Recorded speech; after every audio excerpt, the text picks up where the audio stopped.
Adani group की कंपनियों के शेयरों में गिरावट का सिलसिला सोमवार को भी जारी रहा। 413 पन्नों के दस्तावेजों के जरिए रविवार को अदानी ग्रुप ने हिंडनबर्ग रिसर्च की रिपोर्ट का जवाब देने की कोशिश की। इसमें हिंडनबर्ग के उठाए गए 88 सवालों के सिलसिलेवार तरीके से जवाब दिए गए हैं। अडानी ग्रुप के सीएफओ जोगेशिंदर सिंह ने कई इंटरव्यू भी दिए और इस मामले पर तस्वीर साफ करने की कोशिश भी की। इससे उम्मीद पैदा हुई कि शायद सोमवार को अडानी ग्रुप के शेयरों में गिरावट थम जाएगी। हर कोई यही सोच रहा था कि अडानी ग्रुप की दिग्गज कंपनियों के शेयरों का आज क्या होगा। क्या शेयरों में तेजी देखने को मिलेगी? सोमवार सुबह अदानी इंटरप्राइजेज के शेयरों में हालांकि 10% की तेजी देखने को भी मिली, लेकिन बाद में हिंडनबर्ग रिसर्च ने अडानी की सफाई पर फिर से बयान देने के बाद अडानी ग्रुप की कंपनियों में तेज गिरावट दर्ज की गई। इसके साथ ही सिर्फ 3 कारोबारी सत्रों में ही अडानी ग्रुप की 7 प्रमुख लिस्टेड कंपनियों का मार्केट कैपिटलाइजेशन 4,47,360 करोड़ रुपए घट गया। यानी केवल 3 दिन में ही अडानी ग्रुप की 7 कंपनियों में इन्वेस्टर्स के करीब 4.5 लाख करोड़ रुपए डूब गए। शुक्रवार को अडानी ग्रुप की 7 कंपनियों में इन्वेस्टर्स के 3,07,121 करोड़ रुपए सुहा हो गए थे।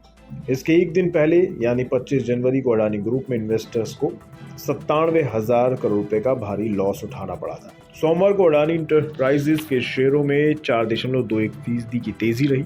दूसरी ओर अडानी पावर के शेयर में 5% की गिरावट, जबकि अडानी टोटल के शेयरों में 20%, अडानी ट्रांसमिशन के शेयरों में करीब 15%, अडानी ग्रीन में 20%, अडानी पोर्ट में 0.29% और अडानी विल्मर में 5% की गिरावट रही। 25 जनवरी को अडानी ग्रुप की 7 अहम कंपनियों का मार्केट कैप करीब 17 लाख करोड़ रुपए था, जो कि 30 जनवरी को घटकर 12,48,927 करोड़ रुपए रह गया। इसका मतलब है कि इन 7 कंपनियों में अडानी ग्रुप का मार्केट कैप केवल 3 दिनों में 1/4 निपट गया है। हालांकि अडानी ग्रुप के शेयरों में भले ही गिरावट रही हो, लेकिन सोमवार को शेयर बाजार मामूली तेजी के साथ बंद हुए। सेंसेक्स 170 अंक चढ़कर 59,330 अंक पर गया। 0.29% का उछाल भी रहा। इसी तरह से निफ्टी में 44 अंक चढ़कर 17,648 अंक पर यह बंद हुआ। इसमें 0.25% की तेजी देखने को मिली। लेकिन बड़ा सवाल ये उठ रहा है कि अडानी ग्रुप और स्टॉक मार्केट्स का ये हाल हुआ क्यों? एक आम इन्वेस्टर्स ये जानना चाहता है कि शेयर बाजारों में आखिर चल क्या रहा है। दरअसल इसकी जड़ एक रिपोर्ट है। बुधवार को एक अमेरिकी शॉर्ट सेलिंग और ट्रेडिंग फर्म हिंडनबर्ग रिसर्च, जिसे शेयर मार्केट एक्टिविज्म के लिए भी जाना जाता है, उसने एक रिपोर्ट जारी की।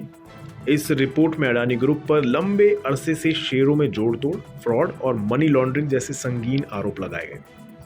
बस क्या था, इस रिपोर्ट के आते ही अडानी ग्रुप के शेयर औंधे मुंह गिर पड़े। इसका असर बाजारों पर भी पड़ा और बाजार भी गिरावट का शिकार हो गए। हालांकि बाद में अडानी ग्रुप ने इस रिपोर्ट को झूठ का पुलिंदा बताया और कहा कि वे इसके खिलाफ अमेरिका और भारतीय कोर्टों में मुकदमा दायर कर सकते हैं। हिंडनबर्ग रिसर्च ने भी इसके बाद अपना पक्ष रखा और कहा कि अडानी ग्रुप ने उसके उठाए किसी भी सवाल का जवाब नहीं दिया है। इसके बाद रविवार को अडानी ग्रुप ने 413 पेजों का अपना स्पष्टीकरण जारी किया।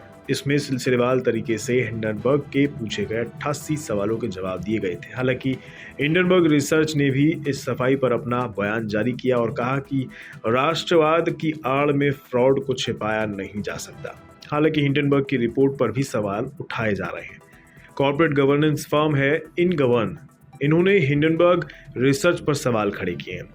इसमें कहा गया है कि short selling share holders activism नहीं है और ऐसे कैंपेन मैनेजमेंट और कंपनियों के लिए नुकसानदेह हो सकते हैं।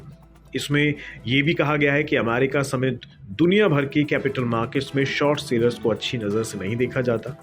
इसी तरह से CLSA ने भी एक रिपोर्ट जारी की और जिसमें कहा गया कि अडानी ग्रुप पर मौजूद कर्ज में बैंकों की हिस्सेदारी 40% है और कर्ज का ज़्यादा बड़ा हिस्सा यानी 60% विदेशी बैंकों, फाइनेंशियल इंस्टीट्यूशंस और बॉन्ड्स का है। एक तरह से ये कहा गया कि अडानी ग्रुप में भारतीय बैंकों को कोई बड़ा खतरा नहीं है। खैर, अब खबर ये भी आ रही है कि सेबी ने भी अडानी ग्रुप की लिस्टेड कंपनियों पर अपनी स्क्रूटनी बढ़ा दी है। यहाँ हम आपको ये बता दें कि बिजतक किसी के पक्ष या विपक्ष में नहीं है। और हम केवल अपने दर्शकों तक जानकारी पहुंचा रहे हैं। तो आने वाले वक्त में अदानी ग्रुप के शेयरों और बाजारों में क्या होता है, ये देखने वाली बात होगी। अब इस मसले पर हर ताज़ा अपडेट के लिए बने रहिए आप दस्तक के साथ।